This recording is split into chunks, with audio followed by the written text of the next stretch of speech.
Hello, Omar. My name's Ben. Do you mind if I examine you? No. Can I ask you to stand up to begin with, please? Please, could you take some steps towards me, turn around and walk back? Observe the gait, looking for symmetry and smoothness. Now, could you just lift up your shorts for me? From the front, look to see if the stance, shoulders and pelvis are straight. Is there deformity of the hip, knee, ankle or foot, or any muscle wasting? Assess the straightness of the spine and the bulk of the gluteal muscles. Note any scars, sinuses or skin changes over the joint. Now, could you get back onto the couch? Make sure that the patient and you are as comfortable as possible during any examination. Adjust the height of the couch if necessary. I'm going to lie you flat. The hip joint itself is not directly palpable. Rest your head back. Just going to feel over your hips. Let me know if it's sore. The greater trochanter may be tender in trochanteric bursitis. Although not shown here, the lesser trochanter and ischial tuberosity can also be palpated. Hip movements are tested passively. Take care to isolate the joint being tested. When testing flexion, the left hand is placed against the sacrum to detect any flexion at the lumbar spine. And the same with the other side? Lumbar spine flexion can contribute to apparent hip flexion, masking limitation. Normal range of flexion is from the neutral position here to 120 degrees. Now I'm just going to bring your leg out to the side. Let me know if it's sore. Again, use your left hand on the opposite iliac crest to stabilize the pelvis and isolate hip movements when testing abduction and adduction. And we'll repeat the test on the other side. Abduct the extended leg until you feel the pelvis start to tilt. The normal range is 45 degrees. Test adduction by moving the extended lower limb medially over the other one. The normal range is 25 degrees. Just relax your leg. Test rotation of the hip first with the leg in extension. Roll the leg on the couch using the foot to indicate the range of rotation. And relax. The normal range is 45 degrees in each direction. Painful or restricted rotation movements are common in osteoarthritis of the hip. Just going to bring the leg up again. Rotation is also tested with the hip in 90 degrees of flexion. Again, let me know if it's sore. In this position, the leg indicates the range of rotation, but can sometimes be confusing. This maneuver shows internal rotation. And the same with this leg. Flex it up. Watch the patient's face for discomfort.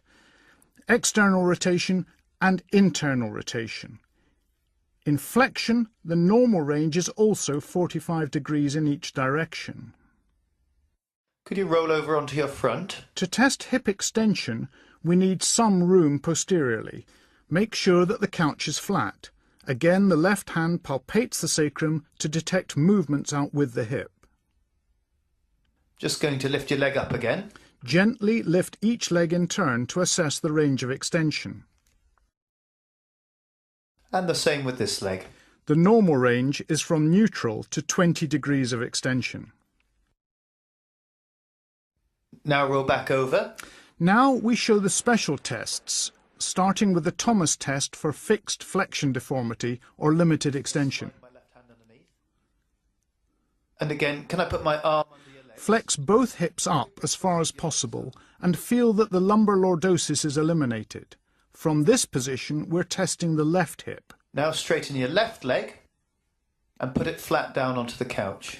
Keep the non-test hip and the lumbar spine flexed while the patient extends the other limb. And we'll do the same on the other side. Let me pop my hand under your back and bring your legs up. Inability to get the test leg flat onto the bed indicates a flexion deformity. And bring your right leg down, flat onto the couch. Remember that extremes of hip movement may risk dislocation of a total hip replacement. The next special test is to examine for limb shortening. If you just lift your vest up for me and pull your shorts down a touch. The patient should have the legs stretched out as far as possible and in equivalent positions to eliminate any soft tissue contracture or abnormal posture. Let's just straighten you. That's it. Measure with the tape from the umbilicus to the medial malleolus.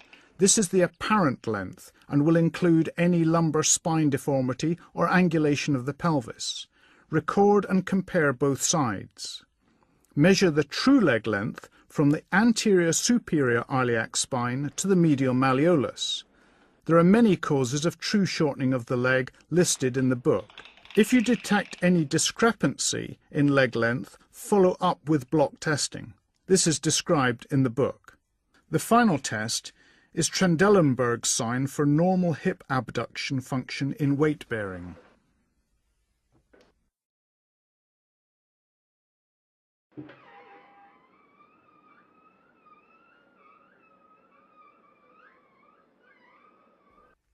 Can you just stand up for me, Omar? Standing on one leg, the opposite iliac crest normally rises because of abduction of the weight-bearing hip by the gluteal muscles. Now I'm going to ask you to stand on one leg. If you feel like you're going to lose your balance, use my arms as support, okay? Stand on your right leg.